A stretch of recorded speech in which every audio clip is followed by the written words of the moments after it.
शान्त दिमाग नै सफल जीवनको पहिलो पाइला हो। नमस्ते, म सम्झना। मेरो युट्युब च्यानलमा हजुरहरूलाई स्वागत छ। जब हाम्रो दिमाग शान्त हुन्छ तब मात्र हामीले आफूले सोचेको काम गर्न सक्छौँ। दिमाग नै डिस्टर्ब छ, दिमागमा धेरै कुरा खेलिरहेको छ भने हामीले सोचेको काम ध्यानपूर्वक गर्न सक्दैनौँ र हामी सफल पनि बन्न सक्दैनौँ। त्यसैले हामीले सफल बन्नको लागि, आफूले सोचेको काम गर्नको लागि आफ्नो दिमागलाई शान्त राख्नु एकदमै जरुरी छ। आउनुहोस् आजको भिडियोमा आफ्नो दिमागलाई कसरी शान्त राखेर हामी सफल बन्ने त भन्ने विषयमा म चर्चा गर्छु। नम्बर 1, जो तपाईसँग भेट्न आउँछ उसलाई सम्मान दिनुहोस्। हामीले जब कोही व्यक्ति हामी भनेर हामीलाई भेट्न आउँछ नि, त्यो व्यक्तिलाई कहिल्यै पनि अपमान गर्नु हुँदैन। चाहे त्यो जोसुकै होस्, चाहे उसले विगतमा हामीलाई जे सुकै जस्तो सुकै गरेको होस्, हामी भनेर ऊ यदि आउँछ भने हामीले उसलाई सम्मानजनक व्यवहार गर्नुपर्छ। यसले नै हाम्रो दिमाग शान्त रहन्छ र अर्को व्यक्तिको दिमाग पनि शान्त हुन्छ। हामीले कोही व्यक्ति भेट्न आउँदाखेरि उसलाई सम्मान गरेनौँ, हामीले अपमानजनक व्यवहार गर्यौँ भने हामीलाई नै डिस्टर्ब हुन्छ। हामीले नै शान्तिपूर्वक आफ्नो काम गर्न सक्दैनौँ। त्यसैले अर्को व्यक्तिको लागि भन्दा पनि हामी आफै शान्त रहनको लागि हामीले कोही व्यक्ति भेट्न आउँदा सम्मानजनक व्यवहार गर्नुपर्छ। नम्बर 2, जसले तपाईको कदर गर्छ उसलाई मनैदेखि कदर गर्नुहोस्। हेर्नुहोस्, यो संसारमा सबै मान्छेले हामीलाई सहयोग गर्दैनन्, साँचो माया पनि गर्दैनन् र हामीलाई कदर पनि गर्दैनन्। त्यसैले जसले हामीलाई कदर गर्छ, साँचो साथ दिन्छ, माया गर्छ, ती व्यक्तिहरूलाई हामीले पनि कदर गर्नु जरुरी छ। त्यसैले जो व्यक्तिले हामीलाई साथ सपोर्ट कदर गर्छ नि, त्यो व्यक्तिलाई हामीले पनि मनैदेखि कदर गर्नु एकदमै जरुरी छ। यसले नै हाम्रो दिमाग शान्त रहन्छ र हामी सफल पनि बन्छौँ। नम्बर 3, जसले तपाईलाई सम्झन्छ उसलाई जवाफ अवश्य पनि दिनुहोस्। यो संसारमा सबैले सबैलाई सम्झिँदैनन्, सबैले सबैलाई माया गर्दैनन्, सबैले सबैलाई सम्मान गर्दैनन्।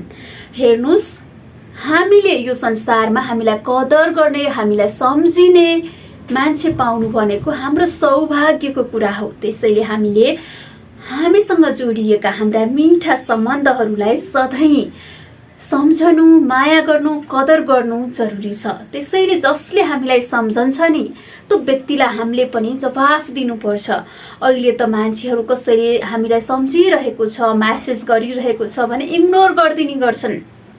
कति म्यासेज गरिरहेको, कति फोन गरिरहेको, तर जब त्यो व्यक्तिले तपाईँलाई इग्नोर गर्न थाल्छ, बेवास्ता गर्न थाल्छ नि, अनि थाहा हुन्छ त्यो म्यासेज, त्यो कल यत्तिकै आएको होइन, त्यो कसैले मनदेखि गरेको कुरा हो।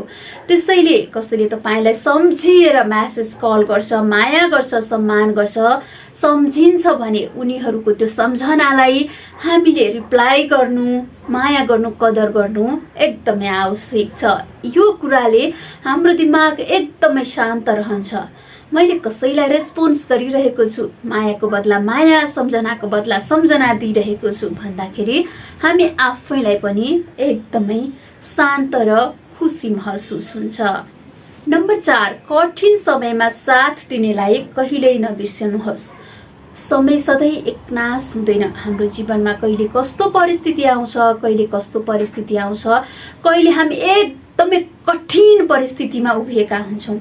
यो कठिन समयमा कसैले हामीलाई हात समाएको छ, कसैले हामीलाई साथ दिएको छ, कसैले हामीलाई अगाडि बढ्न, उठ है म छु भन्न हौसला दिएको छ भने यस्ता व्यक्तिलाई हामीले जीवनभर सम्झिनुपर्छ। किनभने त्यो समयमा हामी लडिराखेका थियौँ भने आज यो स्थानसम्म आउने थिएनौँ। जसले हामीलाई हौसला दियो, प्रेरणा दियो, ऊर्जा दियो, ती व्यक्तिहरूलाई हामीले जीवनभर सम्मान, कदर गरिराख्नुपर्छ। यसले नै हाम्रो दिमाग शान्त र अझ सफल बन्नको लागि हौसला पनि दिन्छ। नम्बर 5, बारम्बार बेवास्ता गर्ने व्यक्तिहरूबाट टाढा बस्नुहोस्। हो, कसैले हामीलाई वास्ता गर्छन्, कसैले गर्दैनन्, कसैलाई हामीले निरन्तर सम्झिराख्दा पनि, निरन्तर उनीहरूलाई हामीले सम्झिरहँदा पनि, फलो गरिरहँदा पनि हामीलाई बेवास्ता गर्छन्। यो को हो र यसलाई किन मैले रेस्पोन्स गर्नु जस्तो व्यवहार गर्छन्। यदि त्यस्तो तपाईँले पनि भोगिरहनु भएको छ भने ती व्यक्तिहरूबाट आफू पनि टाढा बस्नुहोस्। जसलाई तपाईँ चाहिँदैन नि, तपाईँलाई पनि ती व्यक्ति नभए पनि हुन्छ। त्यसैले तपाईँलाई बारम्बार कसैले इग्नोर गरिरहेको छ, तपाईँ कोही होइन जस्तो गरिरहेको छ, तपाईँ नभए पनि जिन्दगी चल्छ जस्तो गरिरहेको छ भने प्लिज तपाईँ पनि ती व्यक्तिहरूलाई बेवास्ता गरिदिनुहोस्। कसैलाई माया गरिरहँदा, एकरो सम्झिरहँदा तर त्यो व्यक्तिले इग्नोर गर्दा हामी आफ्नै मन अशान्त बनाउँछौँ, आफ्नै दिमागलाई तनाव दिइरहेका हुन्छौँ। त्यसैले आफ्नो दिमागलाई शान्त राख्नको लागि पनि बेवास्ता गर्ने व्यक्तिहरूलाई बेवास्ता नै गर्नु जरुरी छ। नम्बर 7, सबैलाई खुसी पार्नेतर्फ होइन, आफ्नो शान्तिलाई पहिलो प्राथमिकता दिनुहोस्। हो, हामी हाम्रो जीवनमा ऊ रिसाउला कि उसले के भन्ला, ला मैले यस्तो गरेँ भने केही भन्ने पो हो कि, यी अनगिन्ती कुराहरूले आफ्नो खुसी त कहाँ हो, आफ्नो शान्ति त कहाँ हो दूर दूर पठाइरहेका हुन्छौँ।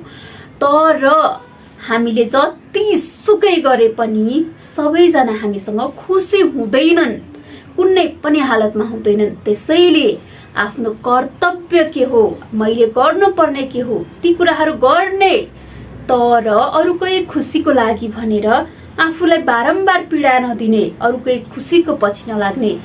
कसैलाई पनि सधैँ खुसी बनाउनै सकिँदैन रहेछ। त्यसैले पहिलो प्राथमिकता भनेको हामी आफ्नै शान्ति हो, हाम्रो आफ्नै शान्ति हो। जब हामी आफू शान्त रहन्छौँ, आफ्ना कामहरू फोकसका साथ गर्न सक्छौँ, जब हामी सफल बन्छौँ, सबै व्यक्तिहरू हामीतर्फ आउँछन्। तर कसैको खुसीको लागि दौडिँदा न आफ्नो शान्ति आफूले भेटाउन सकिन्छ, न अरूलाई नै खुसी बनाउन सकिन्छ। त्यसैले हाम्रो पहिलो प्राथमिकता भनेको आफ्नो खुसी, आफ्नो शान्ति हो। यसले नै हामी सफल बन्न सक्छौँ, आफ्नो दिमागलाई पनि सधैँ शान्त राख्न सक्छौँ। त्यसैले यी कुराहरूलाई हामीले सधैँ ध्यान दिनु जरुरी छ। हाम्रो शान्त दिमाग नै हाम्रो सफलताको पहिलो पाइला हो। त्यसैले पहिलो पाइला चाल्नलाई कति पनि कन्जुस्याइ नगरौँ, आजै अहिले आफ्नो लागि पाइला चालिहालौँ है त।